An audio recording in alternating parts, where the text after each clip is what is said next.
નમસ્કાર, આપ જોઈ રહ્યા છો JKS ન્યૂઝ ગુજરાતી વાત. વિસાવદરમાં સરદાર ચોકમાં ખેડૂતો દ્વારા ડુંગળીની નિકાસબંધીના વિરોધમાં ચક્કાજામ કર્યું હતું. ડુંગળી રોડ ઉપર ફેંકી હતી. સમગ્ર વાત કરીએ તો વિસાવદરના સરદાર ચોકમાં તાલુકાના ખંભા ગામના ખેડૂતો દ્વારા સરકારે ડુંગળીની નિકાસ બંધ કરતા ડુંગળી પકવતા ખેડૂતોને બહુ જ નુકસાન ગયેલ હોય ત્યારે ખંભા ગામના 40 જેટલા ખેડૂતો દ્વારા સરકારની નિકાસ બંધના વિરોધમાં પોતાની રાત દિવસની મહેનતથી પકવેલ ડુંગળી પાણીના ભાવે પણ કોઈ ખરીદવા તૈયાર ન હોય ત્યારે ખેડૂતો પોતે દેવાના ડુંગર નીચે દબાઈ જતો હોય ત્યારે આજે સરદાર ચોકમાં ખેડૂતો દ્વારા સરકાર વિરોધી સૂત્રોચ્ચાર કરી પોતાની ડુંગળી રોડ ઉપર નાખી ચક્કાજામ કર્યો હતો. ત્યારે વિસાવદર પોલીસ દ્વારા વિરોધ કરતા ખેડૂતોની અટકાયત કરવામાં આવી હતી. Reporting by Haresh Mehta, Visavadar. Hareshbhai Savaliya, Aam Aadmi party, Visavadar.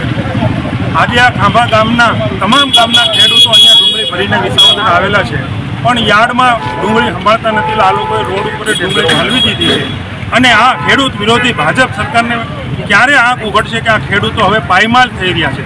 સરકાર એવું કહે છે ગૃહિણીઓના બજેટ ખોરવાઈ રહ્યા છે, પણ આ ખેડૂતોના બજેટ ખોરવાઈ રહ્યા છે. ખેડૂતો કર્જદાર બન્યા છે. એનું શું?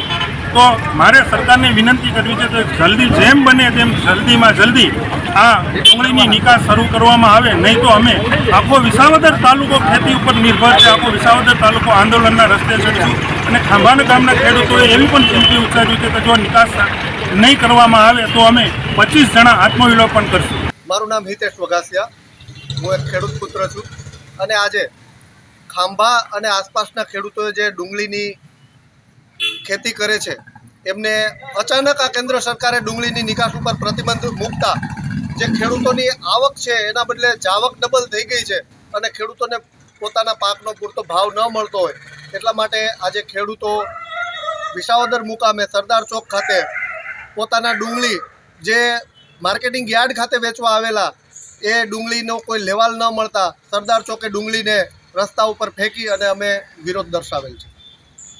કેટલા ખેડૂતો આવ્યા હતા? 40 થી 50 ખેડૂતો સાથે અને પોતાના વાહનો સાથે અહીંયા વિસાવદર મુકામે ખેડૂતો આવેલા. અત્યારે તમે ક્યાં છો? અત્યારે અમે વિસાવદર પોલીસ સ્ટેશને છીએ. અમે ડુંગળી રોડ ઉપર ફેંકતા હતા એ દરમિયાન પોલીસે અમારી અટકાયત કરી અને અમને વિસાવદર પોલીસ સ્ટેશને લઈ લેવામાં આવેલા. મારું નામ અજય ધડુભાઈ બારિયા. અમે ખાંભા ગીર આખું ગામ ડુંગળીની ખેતી કરીએ છીએ. અમે તો કરીએ છીએ, આખું સૌરાષ્ટ્ર કરીએ છીએ, ખેતી કરે છે. અને આ કઈ રીતની ભાઈ સરકારની આ બધી ફિલોસોફી છે કે ભાઈ દિવાળી ટાણે માંડવીના ભાવ 20,000 રૂપિયા કરી નાખે, 40,000નું તો બિયારણ લઈને વાવીએ છે અને આ નહીં દેખાતું હોય એટલું અહીંયા હોય. આ ડુંગળી થોડી કઈ 20 કે 25 ટકવાની છે.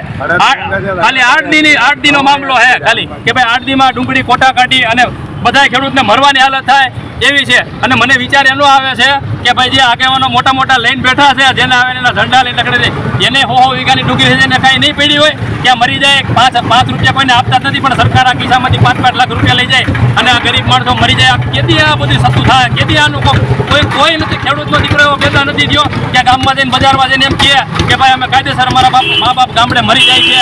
આ ખેડૂતને મારી નાખવા માટે ઉતરા ત્યાં સુધી કોઈ પાછા વળતા નથી. અને આમાં તો હું બસ મારું મળે તો ભલે, નકર મરવાનું જ છે ખેડૂતને.